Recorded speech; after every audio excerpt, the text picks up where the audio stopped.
Hi Biology Concepts. In this video we will be taking notes on Learning Target 4, which is about carbon atoms. Learning Target 4 states, I can describe the unique bonding properties of carbon atoms. Let's first start with some review of terminology. An atom is the smallest unit of matter. In this picture you can see an example being helium. So helium is one example of an element, and here's one atom of it. A molecule is two or more atoms of this same element that are bonded together. So in this picture you can see two hydrogen atoms are bonded together. So this is a molecule. A compound is a substance that consists of two or more different elements. And in this picture you can see that there's an oxygen atom bonded to two hydrogen atoms. That's what makes this molecule a compound. Do you know what H2O is? Hopefully you recognize that as a water molecule. And last but not least is a chemical bond. A chemical bond is a force that holds molecules together. For example, chemical bonds will form when when atoms react with one another. A chemical reaction is a process that changes the chemical substances into others. And this chemical reaction process is needed in order to form and break apart a compound. So let's focus more on the carbon atom specifically. Why is the carbon atom so important? It is important to note that none of this content is actually in your notes, so just listen, but you do not need to write any of this. In comparison to all of the other elements in the periodic table, the structure of the carbon atom is unique, and it enables the carbon atom to form stable bonds with many other elements, including itself. This property allows carbon to form a huge variety of very large and complex molecules.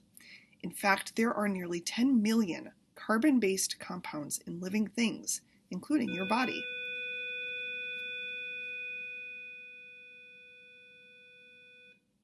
So let's talk about the carbon atomic structure specifically. A carbon atom has 6 protons and 6 neutrons, both of which are found inside the nucleus of the atom. There are also 6 electrons. 2 of these electrons fill the first shell. So here you can see this is the first shell, and this is the first and the second electron. So that means that there are 4 electrons remaining, and these fill the outer shell out of a possible 8 that can fill that shell. This means that there are 4 unpaired electrons on this outer ring, which means 4 possible bonding sites.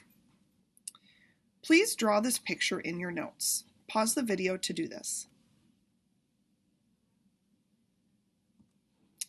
So if you take a look at the diagram on the page, you can see that carbon is the backbone of molecules that build life. Here's a great diversity of different types of molecules, and you can see the carbon atom is highlighted in this blue highlighter, and you can see that it's found at the middle as the main joining structure between all of these other atoms. And you can see there's lots of hydrogen atoms here as well.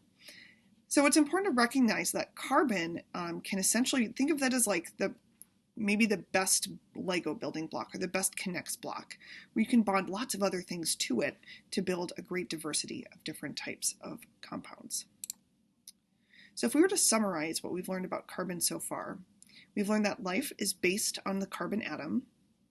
Carbon atoms form the backbone of organic molecules that are what form living matter. And why can it do this?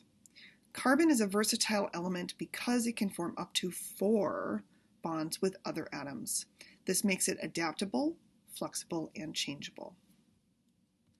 So how exactly does carbon build molecules to make living things? I want you to take a look at this train car. Here we have a train car. Imagine this train car is a molecule containing many atoms. This train car can do a job on its own, but what if we add this train car to many train cars? You can add many train cars together to form a long chain. And this train can perform a different job than just one train car can. This is the example of how atoms build bigger and bigger molecules. So let's practice some vocab.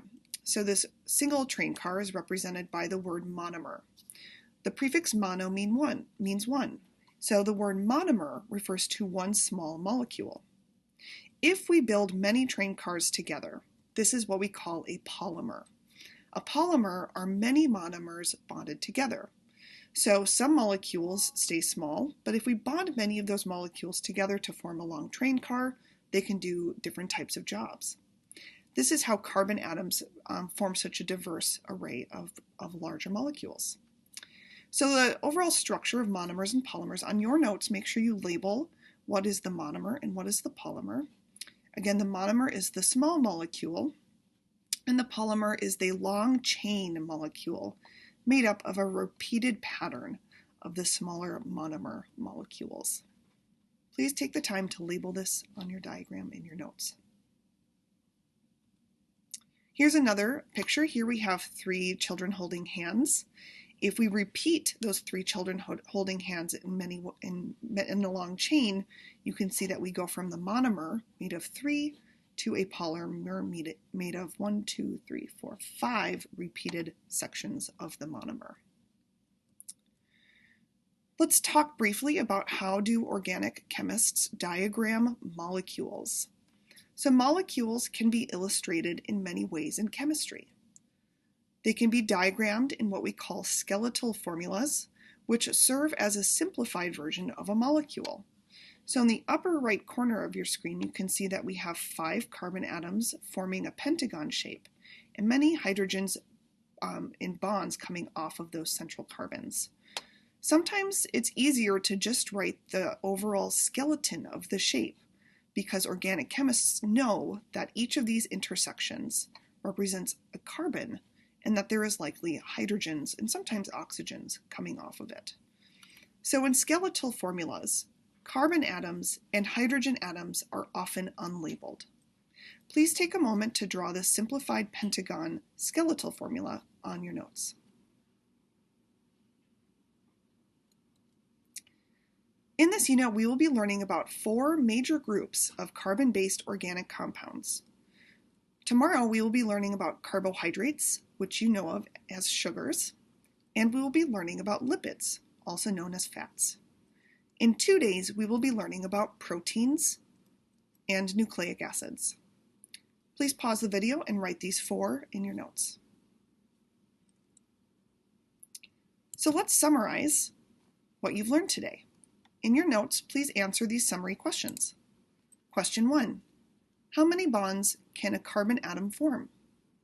Number 2. In a molecule, a carbon atom is like feet, backbone, head, or elbows. And 3. Which molecule is bigger, a monomer or a polymer? Once you've answered these questions, please submit your notes to the Schoology assignment. Thanks for watching and I hope you have a great day.